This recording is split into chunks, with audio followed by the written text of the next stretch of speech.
Ketika dunia mengira ajalnya sudah ditulis, seorang ustadz dari Jawa Barat justru bangkit dengan ilmu rawa rontek, membelokkan peluru maut, menghancurkan tank baja, dan mengguncang pasukan elit Israel hingga ketakutan. Tapi malam itu, ketika pasukan paling berbahaya dikerahkan untuk membunuhnya, sesuatu terjadi, sesuatu yang bahkan musuh mengira hanya legenda. Langit senja di perbatasan timur Nusafira, wilayah fiktif yang berbatasan langsung dengan negara Zafar, berwarna merah gelap, seolah mengisyaratkan pertanda buruk. Ustadz Raga Wibawa melangkah pelan di tanah berdebu, membawa tas kecil berisi kitab, pakaian seadanya, dan air minum.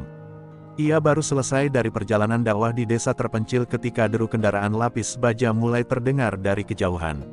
Suara itu semakin keras hingga ia berhenti dan menengadah. Ini bukan suara baik, gumamnya lirih. Belum sempat ia melanjutkan perjalanan, 6 kendaraan tempur muncul dari balik bukit, membawa simbol elang hitam khas pasukan elit Zafar. Para prajurit melompat turun, senjata serbu diarahkan ke tubuh sang ustadz tanpa basa-basi. "Angkat tangan, kau ditangkap atas tuduhan penyusupan dan spionase," teriak seorang perwira dengan sorban hitam. Ustadz Raga tidak melawan, ia hanya mengangkat kedua tangannya dengan tenang.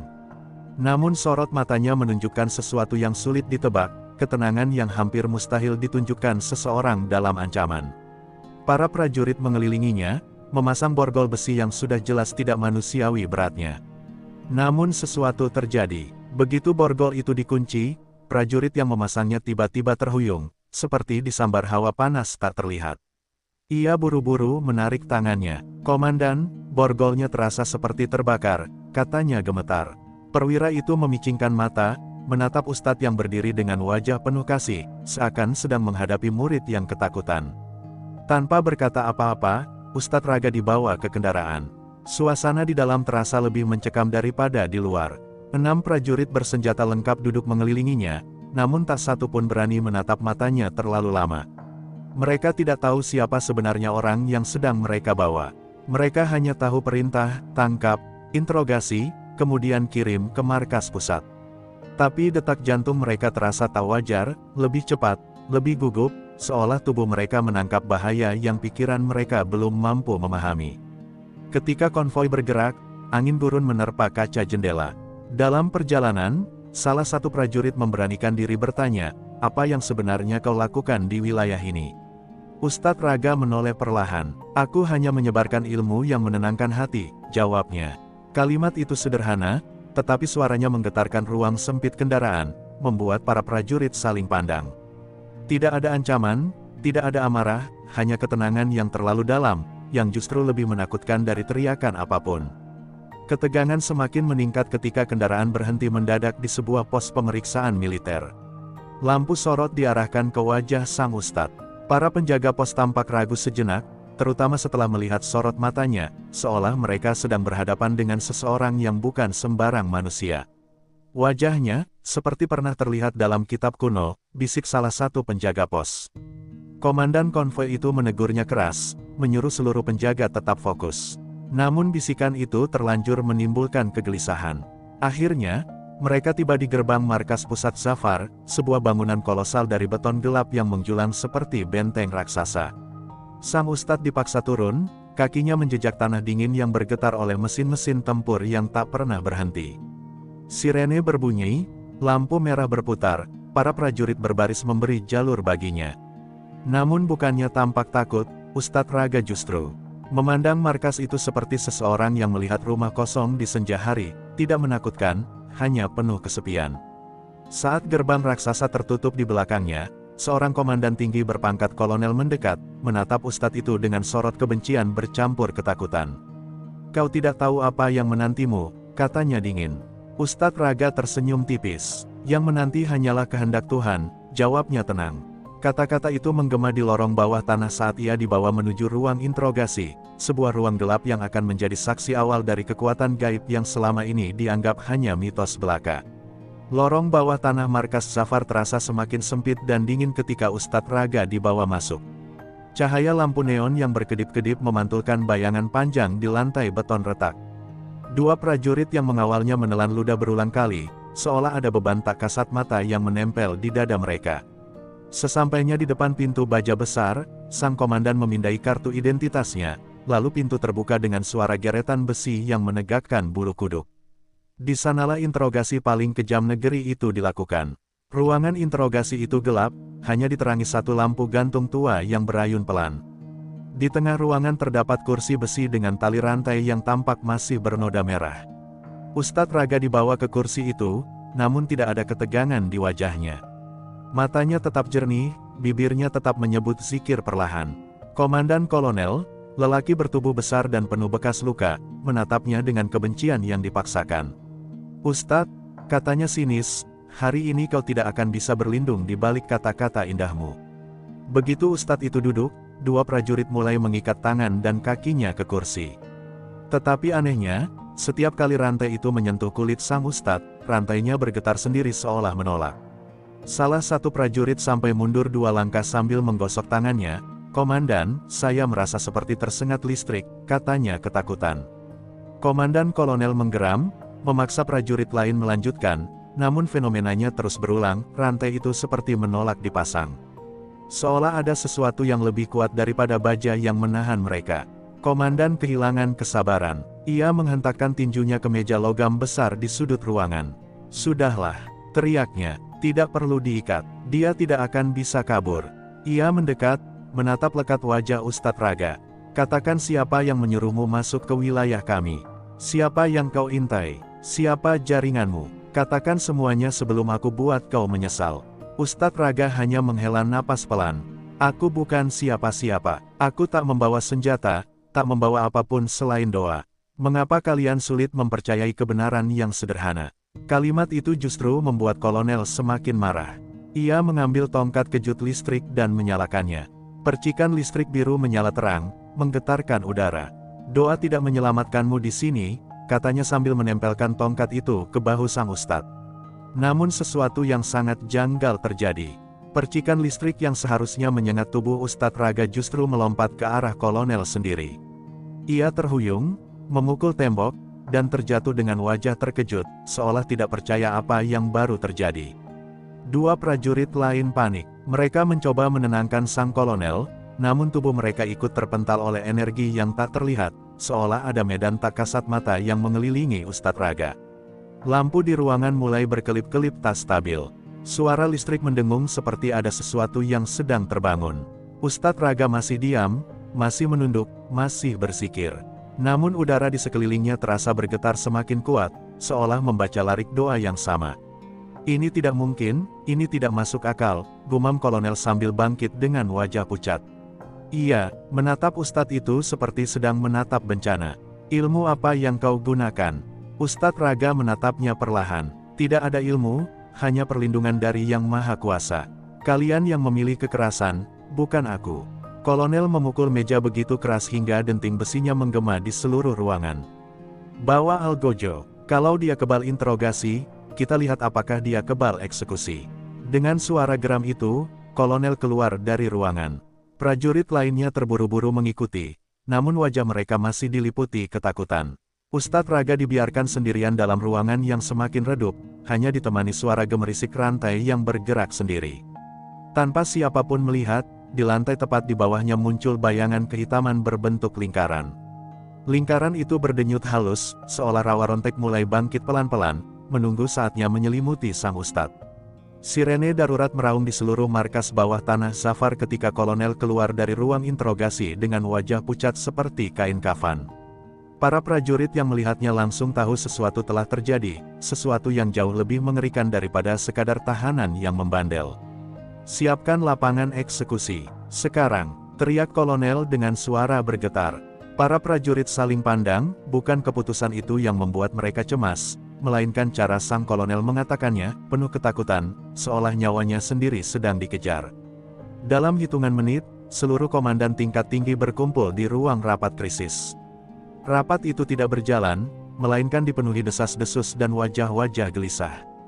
Beberapa saksi interogasi memberi laporan, borgol yang tak mau mengikat, listrik yang berbalik menyerang, rantai yang bergerak sendiri. Semua terdengar seperti dongeng kuno, tetapi mereka melihatnya dengan mata kepala sendiri. "Kalau dia bukan penyusup, maka dia seorang dukun berbahaya," ujar seorang jenderal tua sambil memukul meja. Dan hanya ada satu cara menghadapi dukun. Keputusan itu jatuh seperti palu yang menghantam marmer. Eksekusi. Tidak ada peradilan, tidak ada penyelidikan. Hanya rasa takut yang menjelma menjadi keputusan brutal. Mereka berharap dengan mengeksekusi Ustadz Raga secara publik, moral prajurit tetap stabil, dan rakyat tidak mengetahui bahwa markas mereka diguncang oleh sesuatu yang tak bisa mereka pahami. Namun di antara para jenderal itu, ada satu yang berbisik lirih, hati-hati, sesuatu yang dilindungi kekuatan gaib biasanya tidak bisa diputus dengan pedang. Sementara para komandan sibuk merencanakan eksekusi, Ustadz Raga diam duduk dalam ruang interogasi, menunggu tanpa gelisah.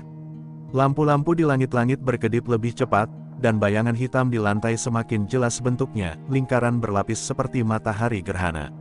Namun wajah sang Ustadz tetap teduh, seolah ia sudah mengetahui apa yang akan terjadi.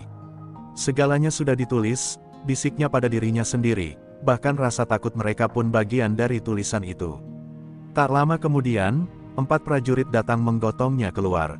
Tapi berbeda dengan sebelumnya, kali ini mereka berjalan dengan sangat hati-hati, seolah takut menyentuhnya terlalu dekat. Salah satu dari mereka bahkan memegang jimat kecil di saku, mencoba menolak ketakutan yang merayapi dadanya. Saat mereka melewati lorong panjang menuju aula utama, suara langkah mereka menggema seperti dentang lonceng kematian. Semua prajurit lain menunduk ketika Ustadz lewat, bukan karena hormat, tapi karena takut menatap matanya. Di aula utama markas, puluhan prajurit bersenjata lengkap berdiri berbaris. Lampu sorot diarahkan ke pintu masuk, menanti momen di mana tahanan itu muncul. Saat Ustadz Raga melangkah masuk, cahaya sorot itu bergetar aneh, seolah terkena gelombang panas tak terlihat. Beberapa prajurit memegang erat senjata mereka, namun tangan mereka gemetar hebat. "Kenapa auranya seperti itu?" gumam salah satu dari mereka. Tetapi sebelum ia sempat melanjutkan, kolonel berteriak, "Diam. Kita lakukan ini sekarang juga." Di tengah aula telah disiapkan kereta besi yang akan membawa Ustadz Raga ke alun-alun eksekusi. Sang Ustadz didudukkan, dan pintu kereta dikunci rapat. Namun begitu pintu itu tertutup, seluruh ruangan tiba-tiba dihantam angin dingin yang keluar entah dari mana. Lampu sorot berkedip cepat, dan lantai beton bergetar halus. Prajurit paling muda hampir menjatuhkan senjatanya. "Komandan, apa ini tandanya?" Kolonel mengabaikannya. "Tidak peduli apa itu. Bawa dia ke lapangan, sekarang." Kereta besi pun mulai bergerak, didorong oleh 4 prajurit yang wajahnya sudah basah keringat. Suara dentingan roda kereta mengisi lorong panjang menuju permukaan. Di kejauhan, cahaya terang dari alun-alun eksekusi menanti seperti mulut raksasa yang siap menelan korban. Di dalam kereta, Ustadz Raga menutup mata, membiarkan rawa rontek menyelimuti tubuhnya dalam keheningan yang sakral. Ia tahu, keputusan eksekusi bukan akhir, melainkan awal dari sesuatu yang bahkan pasukan elit Zafar tidak siap untuk menghadapinya. Kereta besi yang mengangkut Ustadz Raga tiba di pintu gerbang luar markas militer Zafar tepat ketika matahari mulai naik, menembus kabut tipis yang menggantung di udara. Alun-alun eksekusi sudah dipenuhi puluhan prajurit bersenjata lengkap, sementara para warga sipil yang tinggal dekat markas dipaksa berkumpul sebagai saksi. Suasana itu terasa seperti mimpi buruk yang menjadi kenyataan. Puluhan senapan otomatis diarahkan ke udara, lampu sorot siang hari dipasang untuk menambah tekanan psikologis, dan podium Algojo berdiri di tengah-tengah lapangan, menjulang seperti simbol kematian. Ketika pintu kereta dibuka, cahaya matahari menerobos masuk dan menyinari wajah Ustadz Raga. Namun cahaya itu justru terlihat mengelilinginya seperti aura lembut yang tak dapat dijelaskan. Para prajurit yang menjemputnya mundur selangkah secara naluri, karena adanya rasa dingin yang merayap dari tanah menuju tulang mereka. Tidak ada darah, tidak ada amarah, tidak ada kesedihan, hanya ketenangan yang terlalu dalam sehingga justru membuat semua orang ketakutan. "Itu, bukan manusia biasa," bisik seorang prajurit lapis kedua, suaranya nyaris tidak terdengar. Ustadz Raga berjalan menuju panggung eksekusi tanpa dipaksa, langkahnya ringan, seolah ia berjalan ke tempat pengajian, bukan ke sebuah hukuman mati. Begitu ia berdiri di tengah lapangan, angin bertiup pelan dari arah timur. Angin itu tidak sekadar meniup debu, melainkan membuat seluruh barisan prajurit merinding. Suara gemerisik dari pepohonan di sekitarnya terdengar seperti bisikan yang membawa pesan kuno. Bahkan beberapa warga yang menonton mulai menutup mulut mereka, menyadari ada sesuatu yang sangat tidak wajar sedang terjadi. Algojo Utama, seorang prajurit raksasa yang memakai topeng besi, maju membawa pedang pemenggal. Pedang itu, Hirsah, dikenal sebagai pedang eksekusi suci militer Zafar. Beratnya belasan kilogram, panjangnya hampir 1 meter, dan diasah dengan teknik kuno yang diwarisi turun-temurun. Saat Algojo mengangkat pedang itu, matahari memantulkan sinar yang begitu terang sehingga beberapa orang menutup mata. Namun sesuatu yang lebih menyeramkan terjadi, sinar pantulan itu tidak menyilaukan Ustadz Raga sama sekali, seperti cahaya itu tidak mampu menyentuhnya. Kolonel yang memimpin eksekusi mengangkat megafon. Suaranya bergetar, meski ia berusaha menyembunyikannya. Tahanan nomor 1172, telah divonis mati atas tuduhan penyusupan, pengkhianatan, dan penggunaan ilmu terlarang. Suara itu menggema ke seluruh alun-alun. Namun warga yang hadir mulai gelisah. Mereka melihat sesuatu pada ustadz itu, sesuatu yang tidak dapat dijelaskan. Dia seperti membawa cahaya sendiri, gumam seorang wanita tua sambil memeluk anaknya. "Sikat dia!" teriak kolonel pada Algojo. Pedang raksasa itu pun terangkat tinggi ke udara. Suasana menjadi hening total, bahkan angin pun berhenti, seakan dunia menahan napas. Detik itu terasa abadi. Algojo mengencangkan otot lengannya, mengarahkan seluruh kekuatan tubuhnya ke satu titik di leher sang ustadz. Ia mengayunkan pedang dengan kecepatan kilat, disertai teriakan keras yang menggema di seluruh lapangan. Namun tepat ketika pedang itu hampir menyentuh kulit Ustadz Raga, sebuah kilatan cahaya hitam kemerahan meledak dari tanah di bawahnya, membentuk lingkaran besar rawa rontek yang sudah lama tertidur. Pedang itu tidak hanya berhenti, melainkan asteris patah berkeping-keping sebelum menyentuh tubuh sang Ustadz. Asteris pecah menjadi serpihan yang melayang seperti debu. Algojo terpental ke belakang sejauh 3 meter, menghantam tanah dengan suara mengerikan. Seluruh alun-alun tersentak panik. Beberapa prajurit berteriak, beberapa menjatuhkan senjata mereka, dan beberapa bahkan langsung sujud ketakutan. Di tengah kekacauan itu, Ustadz Raga tetap berdiri tenang, dikelilingi aura gelap berlapis-lapis seperti bayangan yang hidup. Matanya membuka perlahan, jernih, namun mengandung kekuatan yang membuat semua orang terpaku. "Kalian ingin menghapuskan aku," ucapnya pelan, namun suaranya terdengar ke seluruh alun-alun seperti gema dari dunia lain. "Tidak akan berhasil, karena aku tidak berjalan sendiri." Dengan kalimat itu, kekuatan rawa rontek bangkit sepenuhnya, menandai awal bencana bagi seluruh pasukan elit Zafar. Malam itu, langit di atas desa Wates Lirih berwarna merah keunguan, tanda bahwa pasukan Serigal unit tempur elit Kekaisaran Zafrel mulai mengerahkan drone penghancur mereka. Dari kejauhan terdengar dengungan rendah seperti lebah baja, membuat setiap warga yang masih bertahan merapatkan pakaian dan memeluk keluarga masing-masing. Di tengah ketakutan itu, Ustadz Raka berdiri tegak, memegang tongkat kayu yang kini memancarkan cahaya halus dari ukiran rawa rontek di sepanjang sisinya. Danu dan para pemuda desa yang menemaninya menatap ke langit dengan wajah pucat. Mereka belum pernah menyaksikan armada Serigal sedekat ini. "Ustadz, mereka datang sebelum fajar, padahal intel bilang masih 2 hari. Ustadz Raka hanya tersenyum tipis, seolah sudah mengetahui ini akan terjadi. "Ilmu rawa rontek tidak hanya tentang hidup dan mati, nak. Ia juga membuat kita peka pada gelombang waktu." Kalimat itu membuat bulu kuduk yang mendengarnya merinding. Ketika gelombang drone pertama mendekat, suara senyap menyelimuti desa. Tak ada teriakan, tak ada ledakan, hanya tekanan udara yang membuat dada sesak. Drone berhenti di udara seperti tersangkut sesuatu yang tak terlihat. Lalu perlahan-lahan, satu persatu berputar arah dan menabrak satu sama lain sampai langit dipenuhi percikan logam membara. Para pemuda ternganga. "Apa, Ustadz yang lakukan?" tanya Danu setengah berbisik. "Alam hanya mengembalikan apa yang mereka pancarkan," jawab Ustadz Raka sambil menengadah. "Teknologi yang dibangun dari keserakahan akan runtuh oleh bayangannya sendiri. Namun ia tahu, itu barulah pembuka. Pasukan Serigal pasti sudah menduga adanya pertahanan tak biasa. Selanjutnya, mereka akan mengirim prajurit darat yang jauh lebih berbahaya daripada drone, para pemburu senyap." Benar saja, tak lama kemudian terdengar bunyi-bunyi halus menghantam tanah dari berbagai arah. Bayangan-bayangan hitam dengan armor ringan muncul dari balik pepohonan, bergerak bagai kabut berwujud manusia.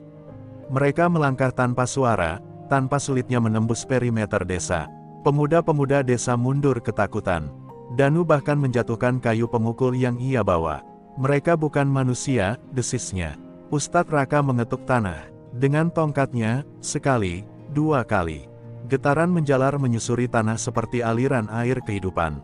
Tiba-tiba, setiap langkah pemburu senyap melambat, seolah ada tar yang menahan kaki mereka. Ustadz Raka menutup mata, menggumamkan mantra rawa rontek tingkat kedua, yang hanya diwariskan kepada satu murid dalam satu generasi. Kembalilah pada debu yang kalian langkahi dengan sombong. Tanah di sekitar mereka bergolak pelan. Akar-akar pohon keluar dari tanah, mencari sasaran seperti ular yang baru terbangun dari tidur panjang. Dengan gerakan cepat, akar-akar itu membelit kaki, tangan, hingga leher para pemburu senyap. Mereka meronta, tapi semakin berontak, ikatan itu justru semakin kuat. Dalam hitungan detik, puluhan pasukan elit Serigal tumbang, tertarik kembali ke bumi yang mereka injak dengan kesombongan. Danu dan pemuda desa memandang Ustadz Raka dengan mata yang berubah, bukan lagi rasa hormat biasa, melainkan campuran antara takjub dan ngeri. "Ustadz, apakah kita benar-benar bisa menang melawan pasukan Kekaisaran Safrel?"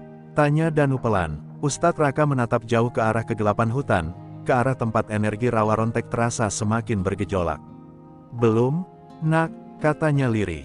"Kemenangan belum di depan mata. Yang datang berikutnya, jauh lebih besar." Benturan pertama antara Ustadz Raka dan Kael'far mengguncang tanah desa Wates seolah sebuah gunung runtuh dari dalam bumi. Cahaya hijau rawa rontek dan gelombang hitam Kael'far bertabrakan di udara, meledak menjadi kilatan putih yang menyilaukan. Pohon-pohon di sekeliling mereka roboh seperti rumput tertiup badai. Tanah terbelah, menciptakan celah panjang yang dalamnya tak terlihat. Malam berubah menjadi terang, lalu gelap lagi, seperti dunia tidak mampu memutuskan apakah ia harus hidup atau mati. Kael'far melompat dari ledakan pertama, mendarat seperti bayangan cair. Dengan kecepatan yang hampir tidak terlihat, ia muncul di belakang Ustadz Raka, mengayunkan bila energi dari sikunya. Namun sebelum bila itu menyentuh kulit, tubuh Ustadz Raka memudar bagai kabut dan muncul kembali 10 langkah di depan. "Gerakan dimensi kecil, ilmu dari masa lampau," gumam Kael'far, suaranya terdengar seperti mesin yang sedang murka. Ustadz Raka mulai merasakan tubuhnya berat. Setiap penggunaan rawa rontek tingkat tinggi membuat urat-urat di lengannya menegang. Tongkat rawa rontek pun mulai bergetar, bukan melemah, tapi menyerap energi yang terlalu besar untuk ukuran manusia biasa. "Jika aku memakainya lebih dari batas, tubuhku sendiri yang akan membayar," batinnya. Namun ia tidak punya pilihan, keselamatan desa berada di punggungnya. Kael'far mengangkat kedua tangannya, langit di atas mereka merespons, berubah menjadi pusaran awan hitam yang berputar cepat. Dari celah awan, muncul pilar-pilar cahaya gelap, turun seperti tombak yang ditujukan untuk menghancurkan seluruh tanah desa sekaligus. Ustadz Raka menancapkan tongkatnya ke tanah, berseru dalam mantra yang membuat udara bergetar, "Rawa rontek, pecahkan langit." Cahaya hijau meledak dari tongkat dan membentuk sebuah naga raksasa dari energi murni. Naga itu melesat ke langit, membelah pilar-pilar hitam satu persatu. Setiap pilar yang dihancurkan pecah menjadi percikan gelap seperti tinta yang terbakar. Namun semakin lama naga itu bertarung, tubuh Ustadz Raka semakin goyah. Keringat mengalir deras, napasnya memburu, bahkan matanya mulai berpendar aneh, tanda bahwa energi rawa rontek mulai menyatu dengan tubuhnya lebih dalam dari yang seharusnya. Sementara itu, Kael'far menyadari sesuatu. "Tubuhmu mulai retak," ujarnya, menunjuk ke dada Ustadz Raka. Dan benar, di balik pakaian Ustadz Raka, tampak garis-garis cahaya hijau yang muncul seperti urat yang menyala. Itu bukan tanda kekuatan meningkat, melainkan bahwa rawa rontek mulai menguasai tubuh pemiliknya. Kael'far tersenyum dingin, "Kau akan mati oleh kekuatanmu sendiri sebelum aku menyentuhmu." Ustadz Raka menatap Kael'far dengan mata yang mulai bersinar redup. Meski tubuhnya terasa seperti terbakar dari dalam, ia tetap berdiri tegak. "Jika tubuhku harus hancur untuk melindungi mereka, biarlah begitu." Ia mengangkat tongkatnya sekali lagi, meski tangan kirinya mulai gemetar hebat. Dari tanah, muncul kilatan cahaya yang menjalar cepat, membentuk lingkaran raksasa yang melingkupi seluruh desa. Getaran rawa rontek memuncak. Kael'far terdiam sejenak, untuk pertama kalinya terlihat ada perubahan dalam ekspresinya, sebuah kerutan kecil yang menandakan kewaspadaan. Lingkaran cahaya rawa rontek berdenyut semakin kuat, seperti jantung raksasa yang siap meledak. Ustadz Raka mengatur napas, memandang ke arah hutan tempat warga bersembunyi. "Semoga kalian selamat, apapun yang terjadi setelah ini." Dan malam itu, langit kembali pecah oleh cahaya, lebih terang, lebih besar, lebih menakutkan daripada yang pernah terjadi di Desa Wates. Setelah para pemburu senyap ditelan oleh akar-akar bumi, ketenangan kembali menyelimuti Desa Wates, tetapi hanya sebentar. Ustadz Raka dapat merasakan perubahan suhu udara yang datang mendadak, seperti hawa musim dingin yang menyusup ke tulang. Cahaya bulan yang tadinya jernih tiba-tiba meredup, tertutup oleh kabut gelap yang perlahan-lahan turun dari langit. Danu menelan ludah, merasakan firasat buruk yang semakin menekan dadanya. Ustadz, apa itu? Kabut itu bukan kabut biasa. Ia berputar membentuk pusaran, seolah sesuatu dari dimensi lain sedang memaksa masuk. Dari tengah pusaran, muncullah sosok tinggi berbalut jubah hitam keperakan, helmnya memancarkan garis neon biru pucat. Dialah Kael'thar, salah satu komandan tersadis Kekaisaran Zafrel, dijuluki sang penghapus bayangan karena kemampuannya memadamkan kehidupan tanpa suara, tanpa jejak. Banyak desa di negeri lain hilang dari peta setelah kedatangannya. Para pemuda desa terdiam kaku. Tubuh mereka bergetar bukan karena dingin, melainkan karena teror murni. Hawa Kael'thar menekan seperti beban ratusan kilogram. Langkahnya tidak menimbulkan suara, namun setiap gerakannya membuat tanah retak halus. Ustadz Raka berdiri di hadapannya, tongkat rawa rontek di genggamannya memancarkan cahaya lembut, tanda bahwa alam mulai menyalurkan energi untuk menghadapi ancaman yang jauh lebih besar dari sebelumnya. Titik, engkau pengguna ilmu terlarang dari timur, suara Kael'thar bergema dari balik helmnya, datar dan mengerikan. Kekaisaran memerintahkanku untuk menghapusmu, tanpa sisa. Ustadz Raka mengangkat wajahnya, memandang lurus ke arah sosok itu. Aku bukan ancaman bagi dunia, katanya tenang. Kalianlah yang mencemari langit dengan kehancuran. Kael'thar tertawa pendek, tawa yang tidak memiliki kehidupan, hanya gema mekanis yang menusuk telinga. Tanpa peringatan, Kael'thar mengayunkan lengannya. Dari balik jubahnya, gelombang energi hitam melesat cepat, menghantam tanah dan meledakkan sebagian pagar desa. Tanah bergetar, pepohonan tumbang, para pemuda terlempar, namun pada saat serangan kedua meluncur, Ustadz Raka mengetukkan tongkat rawa rontek ke tanah. Cahaya hijau keemasan meledak dari permukaan tanah, menciptakan kubah energi yang menahan gelombang kehancuran itu. Titik, benturan dua kekuatan itu memekakkan telinga. Kubah rawa rontek bergetar keras, retak halus bermunculan, namun tidak hancur. Di luar kubah, Kael'thar berdiri tegak, memiringkan kepala, tertarik. Kekuatanmu, jarang kulihat. Ustadz Raka mengatur napas. Ia tahu setiap benturan akan menyedot energinya. Rawa rontek melindungi, namun bukan tanpa batas. Jika Kael'thar mengeluarkan kekuatan penuh, desa itu mungkin tidak akan bertahan. Danu, jaga warga, bawa mereka ke gudang bawah tanah sebelah timur.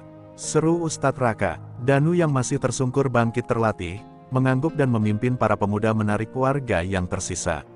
Mata Danu menatap Ustadz Raka untuk terakhir kalinya sebelum lari, penuh kecemasan. Ia tahu Ustadz Raka berencana berdiri sendirian menghadapi makhluk yang bisa melenyapkan sekota dalam satu gerakan. Ketika desa sudah cukup jauh dari pusat pertempuran, Ustadz Raka menurunkan perlindungan kubahnya. Malam kembali gelap, angin berhenti, hening total menyelimuti desa, seolah waktu sendiri menahan napas. Kael'thar mengangkat tangan, energi hitam berputar di sekelilingnya. Ustadz Raka mengangkat tongkat rawa rontek, cahaya hijau menyala semakin kuat. Keduanya saling menatap. Baiklah, kata Ustadz Raka lirih. Mulai saat ini, aku tidak lagi bertahan, aku melawan. Dan malam itu, dua kekuatan terbesar di tanah itu akhirnya bertabrakan. Benturan pertama antara Ustadz Raka dan Kael'thar mengguncang tanah desa Wates seolah sebuah gunung runtuh dari dalam bumi. Cahaya hijau rawa rontek dan gelombang hitam Kael'thar bertabrakan di udara, meledak menjadi kilatan putih yang menyilaukan. Pohon-pohon di sekeliling mereka roboh seperti rumput tertiup badai. Tanah terbelah, menciptakan celah panjang yang dalamnya tak terlihat. Malam berubah menjadi terang, lalu gelap lagi, seperti dunia tidak mampu memutuskan apakah ia harus hidup atau mati. Kael'thar melompat dari ledakan pertama, mendarat seperti bayangan cair. Dengan kecepatan yang hampir tidak terlihat, ia muncul di belakang Ustadz Raka, mengayunkan bila energi dari sikunya. Namun sebelum bila itu menyentuh kulit, tubuh Ustadz Raka memudar bagai kabut dan muncul kembali 10 langkah di depan. Gerakan dimensi kecil, ilmu dari masa lampau, gumam Kael'thar, suaranya terdengar seperti mesin yang sedang murka. Ustadz Raka mulai merasakan tubuhnya berat. Setiap penggunaan rawa rontek tingkat tinggi membuat urat-urat di lengannya menegang. Tongkat rawa rontek pun mulai bergetar, bukan melemah, tapi menyerap energi yang terlalu besar untuk ukuran manusia biasa. Jika aku memakainya lebih dari batas, tubuhku sendiri yang akan membayar, batinnya. Namun ia tidak punya pilihan, keselamatan desa berada di punggungnya. Kael'thar mengangkat kedua tangannya, langit di atas mereka merespons, berubah menjadi pusaran awan hitam yang berputar cepat. Dari celah awan, muncul pilar-pilar cahaya gelap, turun seperti tombak yang ditujukan untuk menghancurkan seluruh tanah desa sekaligus. Ustadz Raka menancapkan tongkatnya ke tanah, berseru dalam mantra yang membuat udara bergetar, rawa rontek, pecahkan langit. Cahaya hijau meledak dari tongkat dan membentuk sebuah naga raksasa dari energi murni. Naga itu melesat ke langit, membelah pilar-pilar hitam satu persatu. Setiap pilar yang dihancurkan pecah menjadi percikan gelap seperti tinta yang terbakar. Namun semakin lama naga itu bertarung, tubuh Ustadz Raka semakin goyah. Keringat mengalir deras, napasnya memburu, bahkan matanya mulai berpendar aneh, tanda bahwa energi rawa rontek mulai menyatu dengan tubuhnya lebih dalam dari yang seharusnya. Sementara itu, Kael'thar menyadari sesuatu. Tubuhmu mulai retak, ujarnya, menunjuk ke dada Ustadz Raka. Dan benar, di balik pakaian Ustadz Raka, tampak garis-garis cahaya hijau yang muncul seperti urat yang menyala. Itu bukan tanda kekuatan meningkat, melainkan bahwa rawa rontek mulai menguasai tubuh pemiliknya. Kael'thar tersenyum dingin. Kau akan mati oleh kekuatanmu sendiri sebelum aku menyentuhmu. Ustadz Raka menatap Kael'thar dengan mata yang mulai bersinar redup. Meski tubuhnya terasa seperti terbakar dari dalam, ia tetap berdiri tegak. Jika tubuhku harus hancur untuk melindungi mereka, biarlah begitu. Ia mengangkat tongkatnya sekali lagi, meski tangan kirinya mulai gemetar hebat. Dari tanah, muncul kilatan cahaya yang menjalar cepat, membentuk lingkaran raksasa yang melingkupi seluruh desa. Getaran rawa rontek memuncak. Kael'thar terdiam sejenak, untuk pertama kalinya terlihat ada perubahan dalam ekspresinya, sebuah kerutan kecil yang menandakan kewaspadaan. Lingkaran cahaya rawa rontek berdenyut semakin kuat, seperti jantung raksasa yang siap meledak. Ustadz Raka mengatur napas, memandang ke arah hutan tempat warga bersembunyi. Semoga kalian selamat, apapun yang terjadi setelah ini. Dan malam itu, langit kembali pecah oleh cahaya, lebih terang, lebih besar, lebih menakutkan daripada yang pernah terjadi di desa Wates. Cahaya hijau terang yang meledak dari lingkaran rawa rontek membuat seluruh langit malam seolah terbelah. Danu dan warga yang bersembunyi di gudang bawah tanah melihat semburat cahaya itu menembus celah-celah tanah, membuat anak-anak menutup telinga dan para orang tua berdoa dengan suara gemetar. Danu memeluk lututnya, menatap ke atas sambil berbisik, "Ustadz, jangan mati." Hatinya berdegup begitu keras hingga ia merasa dadanya akan pecah. Di pusat ledakan itu, Ustadz Raka berdiri dengan tubuh terbungkus aura hijau yang berkobar seperti api suci. Namun dari dekat tampak jelas, tubuhnya mulai retak. Dari kulitnya muncul garis-garis pecah yang memancarkan cahaya mentah rawa rontek, seperti porselen yang hampir hancur. Setiap kali ia menarik napas, pecahan kecil cahaya terlepas dari tubuhnya, beterbangan seperti serpihan kaca. Kael'thar melihat semua itu dengan tatapan dingin. Ilmumu indah, sekaligus mematikan. Tiba-tiba Kael'thar menghilang, muncul tepat di depan Ustadz Raka dengan kecepatan yang tidak dapat ditangkap mata manusia biasa. Ia menghantamkan telapak tangannya yang dipenuhi energi hitam ke dada Ustadz Raka. Benturan itu membuat tanah di bawah mereka meledak turun beberapa meter, menciptakan kawah besar. Ustadz Raka terpental, menghantam batu besar hingga batu itu pecah berkeping-keping. Darah hijau, darah yang telah bercampur energi murni, mengalir dari sudut bibirnya.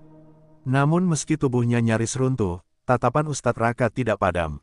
Ia mengangkat tongkatnya, dan seketika seluruh pepohonan di sekitar kawah memancarkan cahaya. Daun-daunnya jatuh perlahan, berubah menjadi bilah cahaya kecil yang melayang mengitari tubuhnya. Dengan napas berat ia berbisik, "Rawa rontek, bentuk ketiga." Alam pun merespons. Udara bergetar, akar, daun, tanah, dan angin bersatu menjadi pusaran hijau yang mengitari dirinya. Kael'thar terdiam sesaat, bukan karena takut, melainkan karena terkejut melihat transformasi langka itu. "Kau benar-benar siap mengorbankan jiwamu," katanya datar. Ia mengangkat kedua tangannya, menciptakan dua bola energi hitam yang tampak seperti lubang hitam mini. "Kalau begitu, aku akan menyambutnya." Suaranya menggelegar, membuat sisa-sisa bangunan desa bergetar seperti akan runtuh. Kedua kekuatan itu bertubrukan lagi. Naga rawa rontek muncul sekali lagi, namun kali ini bentuknya lebih manusiawi, seperti roh penjaga yang muncul dari tanah. Sementara itu Kael'thar melepaskan serangan hitam yang berputar seperti pusaran kosmik. Ketika naga rawa rontek dan pusaran hitam bertemu, dunia seakan berhenti bernafas. Hening total meliputi desa Wates selama setengah detik, sebelum suara ledakan yang amat dahsyat pecah dan menggema ke seluruh lembah. Ustadz Raka terpental jauh.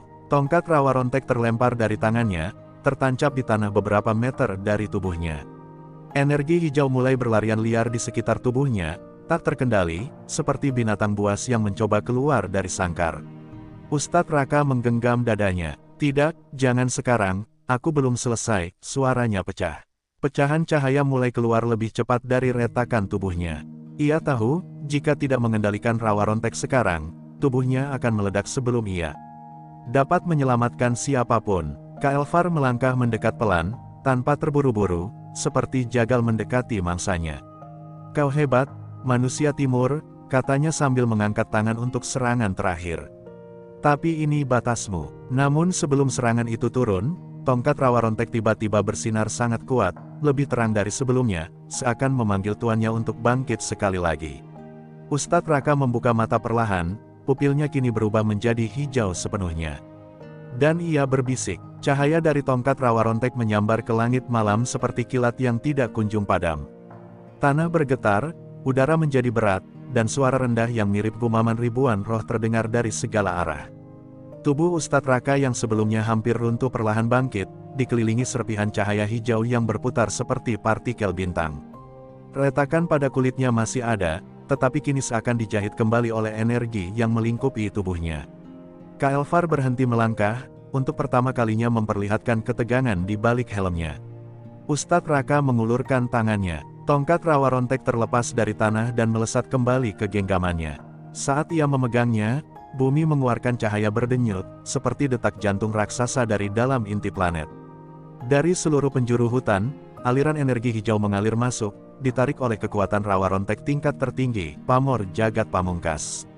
Ini adalah bentuk rawa rontek yang tidak pernah ia gunakan sebelumnya, karena satu alasan, sekali dibuka, pemiliknya harus siap kehilangan tubuh, jiwa, atau keduanya. Kau memaksa dunia untuk menjagamu, ujar Kael'thar, suaranya lebih rendah, lebih hati-hati. Energi hitam mulai berkumpul di sekeliling tubuhnya, membentuk kabut kegelapan yang pekat. Tapi dunia tidak akan cukup kuat untuk menyelamatkanmu dari kehancuran yang akan kuberikan. Ia mengepalkan kedua tangannya, dan pusaran hitam kembali muncul, kali ini 3 kali lebih besar dari sebelumnya. Udara di sekitar pusaran itu tersedot, membuat pepohonan tercabut dari akarnya. Namun sebelum Kael'thar sempat melepaskan serangan, Ustadz Raka menghilang. Bukan bergerak cepat, benar-benar hilang. Dalam sepersekian detik, ia muncul di belakang Kael'thar. Tongkat rawa rontek sudah diarahkan tepat ke punggung musuhnya. Gerakan itu begitu cepat hingga ruang di sekitar tubuh Ustadz Raka berubah seperti kaca yang retak, tanda bahwa ia kini melampaui batas manusia dan memasuki kecepatan spasial rawa rontek. Ini bukan lagi tentang aku, bisiknya lirih. Ini tentang mereka yang harus tetap hidup. Serangan Ustadz Raka menghantam Kael'thar dan meledakkan gelombang cahaya hijau yang menyilaukan. Kael'thar terpental puluhan meter, menghantam batu besar dan menembusnya, membuat serpihan batu melayang seperti debu. Namun Kael'thar tidak berhenti. Ia bangkit meski tubuhnya retak, armornya pecah, dan energi hitamnya berkedip tidak stabil. Kau, manusia bodoh, ucapnya terengah. Jika kau terus memaksakan rawa rontek seperti itu, tubuhmu akan hancur sebelum aku menjatuhkanmu. Ustadz Raka tersenyum kecil, senyum yang menyedihkan sekaligus tegar. Aku sudah menerima itu, jawabnya, tanpa getaran ketakutan. Ia menatap ke arah hutan, melihat samar-samar wajah Danu dan warga yang berjuang bertahan hidup. Jika tubuhku harus lenyap demi harapan mereka, maka biarlah begitu. Pada saat itu, aura rawa rontek di sekelilingnya berubah menjadi bentuk sosok raksasa, perpaduan naga, manusia, dan cahaya alam. Tanah bahkan retak memanjang mengikuti bentuk energi itu. Kael'thar meraung, melepaskan seluruh kekuatan gelap yang tersisa. Pusaran hitamnya mengembang seperti lubang dimensi, berputar liar dan menelan cahaya di sekitarnya. Ustadz Raka mengangkat tongkat rawa rontek ke langit. Dari ujungnya, muncul pilar cahaya hijau besar yang menembus awan dan mengguncang atmosfer. Dua kekuatan itu saling berhadapan, menciptakan gelombang energi yang memutar langit seperti badai kosmik. Malam berubah menjadi hijau dan hitam, bergantian secepat detak jantung. Saat kedua kekuatan itu bertabrakan, waktu seolah berhenti. Tidak ada suara, tidak ada angin. Hanya cahaya dan kegelapan yang saling menelan. Ustadz Raka menutup mata, tubuhnya mulai retak kembali, kali ini lebih cepat dan lebih parah. Namun senyum terakhir muncul di wajahnya. Semoga ini cukup. Dan dalam keheningan yang mengerikan, benturan itu meledak, melahap seluruh lembah dalam cahaya yang membuat dunia tampak seakan diciptakan kembali. Ketika cahaya ledakan rawa rontek menghilang, dunia seolah kehilangan suara. Tidak ada angin, tidak ada gemerisik daun, bahkan hewan malam pun membisu. Lembah tempat desa Wates berada kini dipenuhi debu hijau bercahaya yang melayang pelan di udara, seperti serpihan bintang yang jatuh dari langit. Perlahan-lahan, keheningan itu pecah oleh suara batuk Danu yang keluar dari persembunyian bersama warga lainnya. Ia menatap ke arah pusat ledakan dengan mata yang membesar, dipenuhi rasa takut dan harapan yang tak seimbang. Kawah raksasa menganga di tempat desa Wates dulu berdiri. Tanahnya hangus, retak, dan masih berdenyut seperti baru saja dilalui gelombang energi yang mustahil dipahami manusia biasa. Danu berlari menuruni bukit dengan napas tersengal-sengal, mengabaikan teriakan warga yang memintanya berhati-hati. "Ustaaad!" teriaknya di tengah debu tebal, suaranya pecah oleh panik. Namun tidak ada jawaban, hanya gema suaranya sendiri yang memantul kembali dari dinding kawah. Ketika debu mulai menipis, Danu akhirnya melihat dua sosok tergeletak tak jauh dari pusat kawah. Yang pertama adalah Ustadz Raka, atau tepatnya, tubuh yang tersisa dari beliau. Tubuhnya pecah seperti patung batu yang kehilangan roh, retakan cahaya masih bergerak pelan di sepanjang kulitnya, seakan sisa-sisa rawa rontek masih mencoba mempertahankan bentuknya. Danu berlutut di sampingnya, tangan gemetar saat menyentuh bahu yang sudah berubah menjadi serpihan cahaya. "Ustadz, jangan pergi, jangan pergi." Di sisi lain, Kael'thar tergeletak dalam keadaan lebih mengenaskan. Armor elitnya hancur, tubuhnya hangus dan berasap, dan retakan energi hitam mengelilingi tubuhnya seperti tinta yang terus menguap. Namun berbeda dari Ustadz Raka yang tampak damai, Kael'thar masih hidup, atau setidaknya setengah sadar. Ia mengangkat kepalanya sedikit, menatap Danu dari balik helmnya yang pecah. Mata Kael'thar yang tampak untuk pertama kalinya bukan mata monster, melainkan mata seseorang yang tidak mengerti bagaimana ia bisa kalah. "Manusia, itu," gumam Kael'thar dengan suara yang nyaris patah. Dia mengorbankan dirinya. Danu menggertakkan giginya, wajahnya dipenuhi amarah dan air mata. "Ustadz Raka menyelamatkan kami semua. Karena itulah beliau lebih kuat darimu."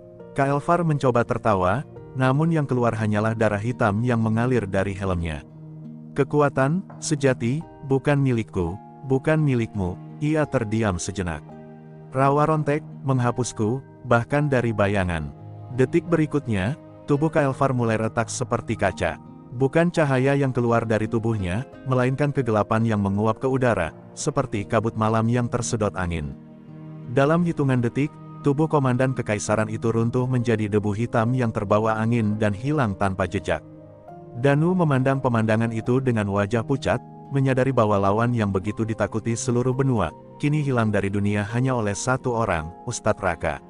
Warga desa mulai berdatangan, beberapa dengan langkah ragu, beberapa lainnya menangis saat melihat tubuh Ustadz Raka yang mulai pecah menjadi serpihan cahaya. "Danu, bagaimana dia?" tanya salah satu ibu dengan suara bergetar. Danu menggeleng pelan, tidak sanggup menjawab. Ia hanya memeluk tubuh itu lebih erat, seolah memaksa agar pecahan cahaya itu tetap bertahan sedikit lebih lama.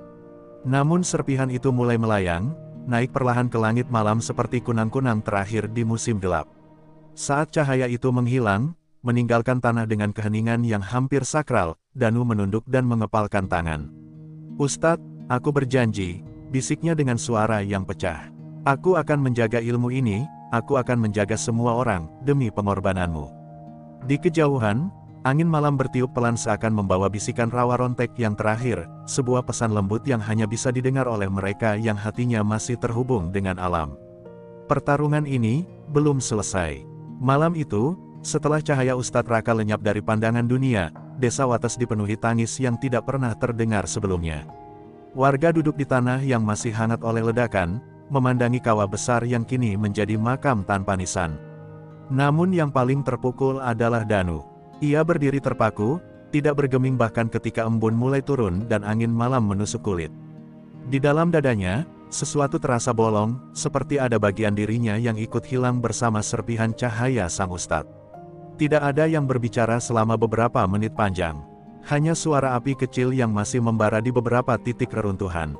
Tiba-tiba, dari arah selatan kawah, terdengar suara dentingan logam jatuh. Danu menoleh cepat, tubuhnya refleks bersiap seolah masih menghadapi ancaman.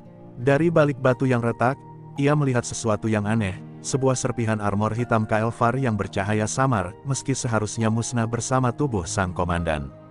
Serpihan itu berdenyut, seolah masih hidup. Danu mendekat perlahan, rasa curiga melilit tenggorokannya.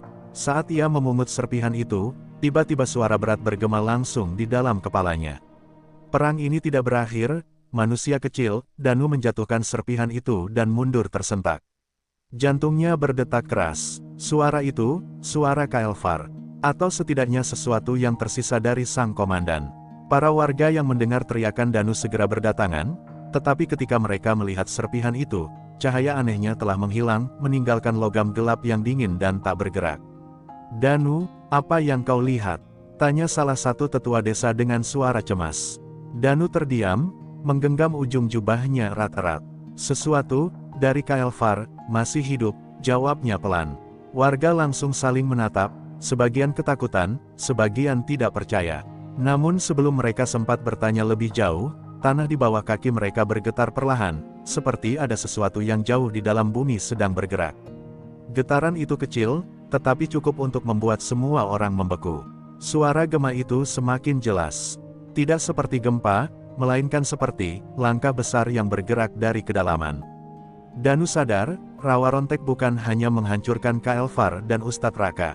Ia telah membangunkan sesuatu yang selama ini tertidur di bawah tanah, entah artefak kuno, energi tersegel, atau makhluk yang tidak pernah tercatat dalam sejarah manusia. Semua mundur, teriak Danu spontan, menarik ibu-ibu dan anak-anak menjauh dari kawah. Tetua desa berusaha menenangkan warga, tetapi ketakutan sudah menyebar lebih cepat dari kata-kata. Dari celah-celah retakan kawah, muncul cahaya hijau kebiruan yang menyembur ke langit seperti pilar energi. Angin berputar, membawa debu naik dan memaksa semua orang melindungi wajahnya. Danu menatap pilar itu dengan mata melebar. Energi itu mirip dengan Rawa Rontek, tetapi lebih liar, tidak stabil, dan berdenyut seperti jantung raksasa. Tubuhnya merinding. "Ini bukan sisa kekuatan Ustadz," gumamnya. "Ini sesuatu yang lain." Pilar cahaya itu pecah dalam ledakan sunyi, meninggalkan satu benda yang melayang di udara, sebuah batu kristal hijau besar, retak, dengan coretan-coretan rune asing yang bergerak seperti cacing cahaya. Saat batu itu turun perlahan ke tanah, semua orang bisa merasakan tekanan dingin menusuk ke tulang. Danu menelan ludah. Ia mengenali bentuk itu dari cerita Ustadz Raka, meski ia dulu menganggapnya hanya legenda. "Jantung Eldrad," bisiknya ngeri. "Sumber energi yang dicari kekaisaran selama bertahun-tahun." Warga desa mundur ketakutan, namun Danu berdiri mematung. Ia mengerti satu hal, kematian Ustadz Raka bukan akhir, malah menjadi awal babak yang jauh lebih besar dan berbahaya. Jika jantung Eldrad jatuh ke tangan bangsa manapun, entah manusia atau kekaisaran, dunia akan kembali terbakar. Danu mengepalkan tinjunya, menahan gemetar yang menyiksa. "Ustadz, aku tahu apa yang harus kulakukan." Malam itu, di bawah cahaya jantung Eldrad yang berdenyut seperti makhluk hidup, Danu menyadari bahwa warisan Rawa Rontek ini menjadi bebannya, dan nasib dunia mulai bergantung pada langkahnya berikutnya. Cahaya hijau kebiruan dari jantung Eldrad menari-nari di permukaan tanah, memantulkan bayang-bayang panjang di wajah warga desa yang masih gemetar. Danu berdiri paling depan, tubuhnya tegang seperti busur yang ditarik penuh. Di dalam kepalanya, gema suara Ustadz Raka masih terdengar samar, bukan sebagai kata-kata, melainkan sebagai rasa, sebuah dorongan halus untuk tetap tegak di tengah ketakutan. Namun di balik keberanian itu, jantung Danu berdetak kacau, karena ia tahu, dunia baru saja berubah dalam sekejap. "Jangan mendekat," seru tetua desa ketika beberapa warga terpikat oleh pancaran kristal itu. Tapi suara mereka terbata, kalah oleh desiran energi yang memanggil seperti bisikan sirene. Jantung Eldrad bukan sekadar batu. Ia hidup, memiliki keinginan. Dan kini, ia seolah mencari tuan baru. Danu melangkah maju, lebih karena terpaksa oleh tarikan tak terlihat. Setiap langkah membuat tubuhnya terasa berat, seperti ada tangan-tangan halus yang meraih kakinya.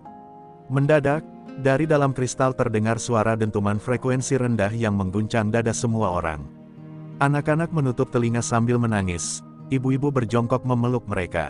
Lalu terjadi sesuatu yang membuat seluruh desa menahan napas, retakan di permukaan kristal melebar dan mengeluarkan seberkas cahaya lurus yang langsung menembus langit malam, seperti suara raksasa. Dan di titik tertinggi, cahaya itu pecah menjadi pola lingkaran berputar, seolah mengirim sinyal ke langit. Danu memandang pola itu dengan tubuh gemetar. Ia tahu arti dari tanda itu, Ustadz Raka pernah menyebutnya. Jika jantung Eldrad aktif, kekaisaran akan datang. Mereka bisa merasakan keberadaannya meski dari jarak bintang. Danu mematung, wajahnya menjadi pucat. Artinya, pasukan yang jauh lebih kuat dari Korps Kael'thar akan segera menuju bumi. Bahkan pasukan elit Kael'thar saja hampir memusnahkan satu desa, apa yang akan dilakukan armada penuh. Saat kepanikan mulai merambat, angin besar berputar tiba-tiba, membentuk pusaran debu yang bergerak di sekitar Danu. Dari tengah pusaran itu muncul siluet samar berbentuk manusia, diselimuti cahaya hijau redup. Warga desa menjerit dan mundur serempak. Namun Danu tetap berdiri, meski lututnya hampir runtuh. Siluet itu perlahan mengeras, memperlihatkan wujud yang membuat Danu terperanjat, wajah dan bentuk Ustadz Raka, namun tanpa raga, hanya kontur cahaya. Ustadz, suara Danu pecah, matanya melebar antara harapan dan ketakutan. Wujud cahaya itu menatapnya tanpa kedipan, lalu berbicara dengan suara yang bergema jauh lebih dalam dari suara manusia. Aku bukan Raka yang kau kenal, aku hanyalah gema terakhir dari ingatannya. Suara itu tenang, tapi syarat kemurungan. Danu, dengarkan baik-baik, kau yang dipilih jantung Eldrad, bukan aku. Danu menggeleng keras, mundur setengah langkah. Tidak, aku hanya orang biasa, aku bukan prajurit, bukan ulama. Bukan, namun gema cahaya itu menghentikannya dengan tatapan yang menusuk ke jantung. Dunia tidak pernah memilih mereka yang siap. Ia memilih mereka yang dibutuhkan. Cahaya itu bergerak lebih dekat, menempelkan seberkas sinarnya ke dada Danu. Seketika udara di sekitar mereka bergetar, dan Danu merasakan sesuatu masuk ke tubuhnya, dingin, tajam, namun juga hangat seperti pelukan. Ketika cahaya itu menghilang, Danu roboh berlutut, terengah, sementara matanya berubah sedikit, pupilnya memantulkan warna hijau samar seperti kilatan kristal. Warga terdiam ketakutan dan bingung. Danu berdiri perlahan, tubuhnya goyah namun seluruh tubuhnya memancarkan aura baru. Ia menatap jantung Eldrad yang berdenyut semakin cepat dan berkata dengan suara yang tidak sepenuhnya berasal dari dirinya sendiri. Perang belum selesai, aku harus melanjutkan jejak Ustadz. Sebelum mereka datang, malam itu, setelah gema cahaya Ustadz Raka menghilang dari tubuh Danu, langit di atas desa Wates tampak tidak lagi sama. Awan bergerak terlalu cepat, seperti dikejar angin dari dimensi lain. Danu berdiri terpaku, masih merasakan sisa-sisa energi asing berputar dalam pembuluh darahnya. Dadanya panas lalu dingin, lalu panas lagi, seolah ada dua kekuatan yang saling berebut di dalam tubuhnya. Warga mengawasinya dari kejauhan, takut mendekat, takut pula menjauh. Seluruh desa tiba-tiba berguncang ketika suara berat dan dalam menggema dari jauh, seperti petir yang jatuh di balik cakrawala. Suara itu bukan suara alam, lebih seperti gesekan logam raksasa dengan ruang kosong. Danu mengangkat wajahnya ke langit, dan ia melihatnya. Sebuah retakan panjang muncul di udara, seperti kaca raksasa yang dipukul dari dalam. Retakan itu bersinar biru keunguan, lalu melebar, membuka celah ke ruang gelap tak berujung. Warga menjerit, sebagian bersembunyi di balik rumah yang sudah setengah hancur. Dari dalam retakan itu, muncullah titik-titik cahaya yang bergerak seperti bintang jatuh. Namun bintang itu tidak jatuh ke tanah, melainkan melambat, berhenti, dan mulai membentuk struktur raksasa. Danu menelan ludah keras. Itu bukan meteor, itu armada. Kapal-kapal berbentuk segitiga panjang, dengan cahaya merah di bagian lambung, perlahan keluar dari celah langit. Armada Kael'thar, tidak, tubuh mereka lebih besar, lebih gelap, dan gerakannya jauh lebih teratur. Ini adalah pasukan yang lebih tinggi dari Kael'thar. Lebih murni, lebih mematikan, Salah satu kapal berhenti tepat di atas langit desa Wates, menutupi bulan seperti eklips buatan. Suara dentingan halus terdengar seperti nyanyian logam, dan sebuah lingkaran cahaya raksasa menyala di bagian bawah kapal. Danu merasakan tekanan di dadanya, seolah kapal itu sedang memindai sesuatu, atau seseorang. Mereka mencari jantung Eldrad, gumamnya dengan suara parau. Sebelum ia sempat menyelesaikan pikirannya, cahaya dari kapal itu menyorot langsung ke arah kawah tempat kristal berada. Jantung Eldrad bereaksi spontan, denyutnya meningkat berkali-kali lipat, membuat tanah bergetar dan udara berdesing keras. Kilatan cahaya hijau melesat ke segala arah, memaksa warga desa berjongkok sambil menutup kepala. Danu merasakan tarikan kuat dari kristal itu, seperti ia dipanggil, dipaksa untuk mendekat. Ia mencoba menahan diri, tetapi langkahnya maju tanpa ia sadari, seolah tubuhnya bukan lagi sepenuhnya miliknya. Saat Danu semakin dekat dengan kristal, suara dalam kepalanya muncul lagi, suara gema Ustadz Raka, namun lebih lemah dari sebelumnya. Danu, dengarkan ini. Mereka bukan hanya ingin merebut jantung Eldrad. Mereka ingin membangunkan sesuatu yang jauh lebih gelap dari Kael'thar. Danu berhenti, napasnya tersengal. Apa yang lebih gelap dari itu semua? Bisiknya, namun gema itu hanya menjawab dengan satu kata, Elderion. Belum sempat Danu bertanya, sebuah sinar merah dari armada musuh ditembakkan menuju kristal. Sinar itu menghantam tanah di depan Danu, menciptakan kawah baru dan melemparkan tubuhnya beberapa meter ke belakang. Warga berteriak memanggil namanya, tetapi Danu bangkit, tubuhnya bergoyang, tetapi matanya berubah, kini sepenuhnya bersinar hijau seperti mata prajurit kuno yang baru saja terbangun. Energi rawa rontek dan jantung Eldrad bertemu dalam nadinya, dan tubuhnya seolah tidak merasakan rasa sakit. Dengan langkah mantap, Danu menghadap ke armada raksasa yang menggantung di langit.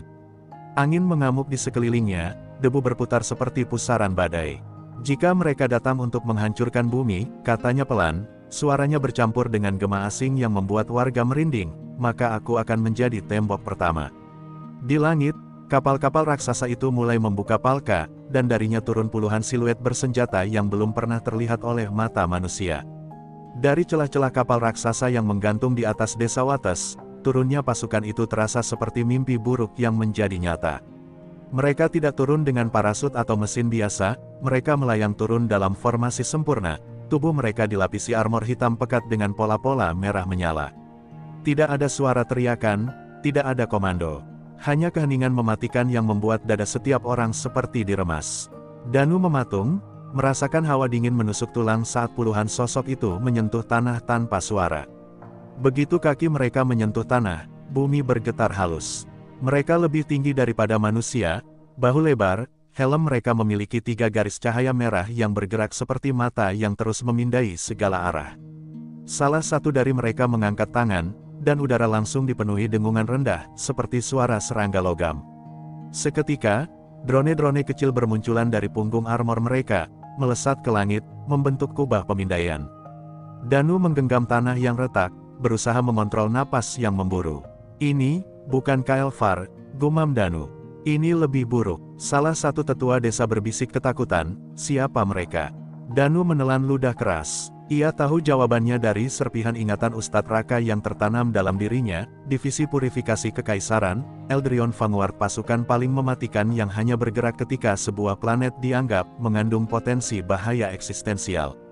Artinya, kehadiran jantung Eldrad dianggap ancaman yang harus dimusnahkan, bersama siapapun yang melindunginya.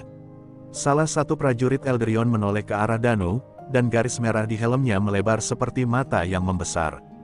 Dalam sekejap, prajurit itu melesat ke depan dengan kecepatan tak masuk akal, meninggalkan jejak debu. Danu refleks mengangkat tangan, dan sesuatu dalam dirinya, entah naluri, entah warisan rawa rontek, meledak tanpa peringatan. Sebuah tameng energi hijau terbentuk di depannya. Cakar logam prajurit itu menghantam tameng tersebut, menciptakan gelombang tekanan yang membuang warga desa mundur hingga beberapa meter. Prajurit itu mundur satu langkah, tampak terkejut. Meski helmnya tak menunjukkan ekspresi, Danu bisa merasakan perubahan energi di sekelilingnya, mereka kini menganggapnya target prioritas. Tiba-tiba, 3 prajurit lain bergerak bersamaan, melompat ke atas dengan gerakan yang hampir mekanik. Mereka membentuk formasi segitiga, menodongkan senjata berbentuk tombak berenergi ke arah Danu. Tombak-tombak itu bergetar, memancarkan kilatan listrik merah darah.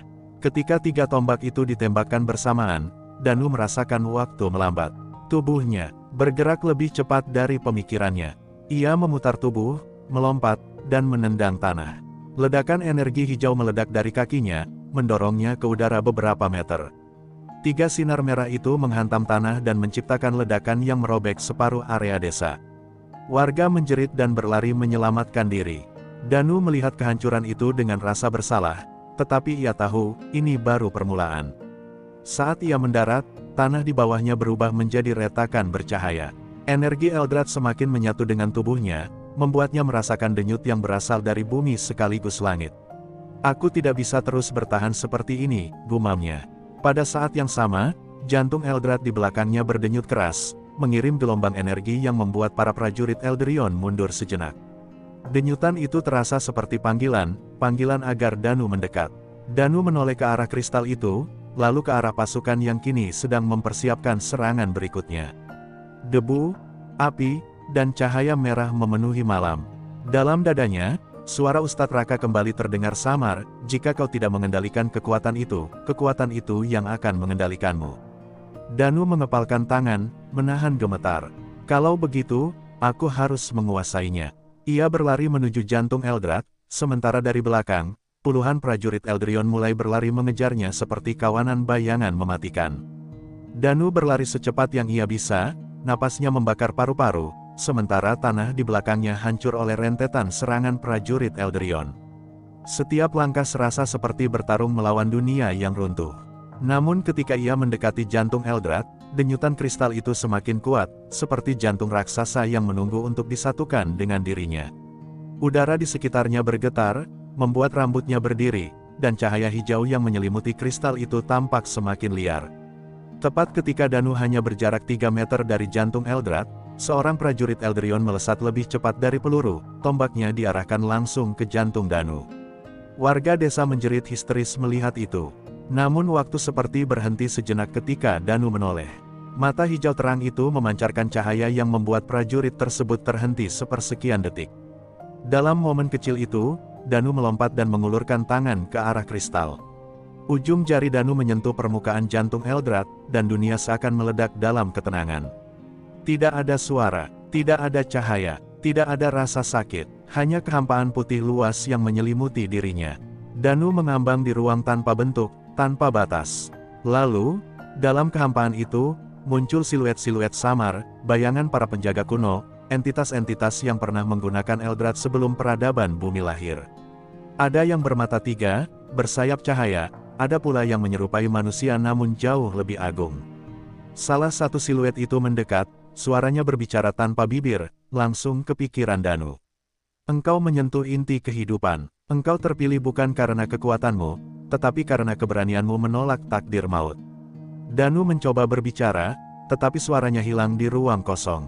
Siluet itu melanjutkan, namun ketahuilah, menyatu dengan Eldrad berarti mengorbankan apa yang membuatmu manusia. Apakah engkau siap? Danu terdiam. Di sudut kesadarannya, ia masih bisa mendengar suara bom, teriakan warga, dan dentuman serangan prajurit Elderion di dunia nyata.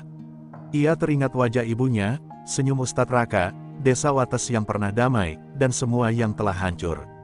Jika ia menolak, dunia akan musnah. Jika ia menerima, dirinya mungkin tidak akan pernah menjadi Danu lagi. Dengan suara yang akhirnya berhasil keluar dari kerongkongannya, ia berbisik.